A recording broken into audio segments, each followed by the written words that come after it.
the most overkill tree removal in history. In 1979, the U.S. Forest Service decided to get rid of a tree in Michigan, so they brought in the biggest axe in the world, a 24-foot tall, 100-pound beast. They also brought an explosive charge just in case the axe didn't do the trick. But this tree was not going down easily. The axe bounced off the trunk and landed in a nearby lake. The forest ranger on duty tried to fish it out, but the explosive charge went off underwater, creating a massive bubble that killed all the fish in the lake. But the tree is still standing.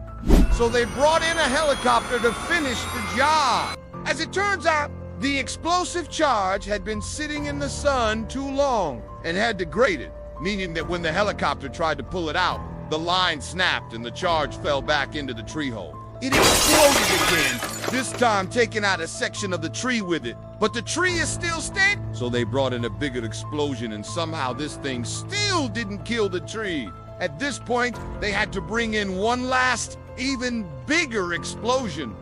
And finally, the tree came down.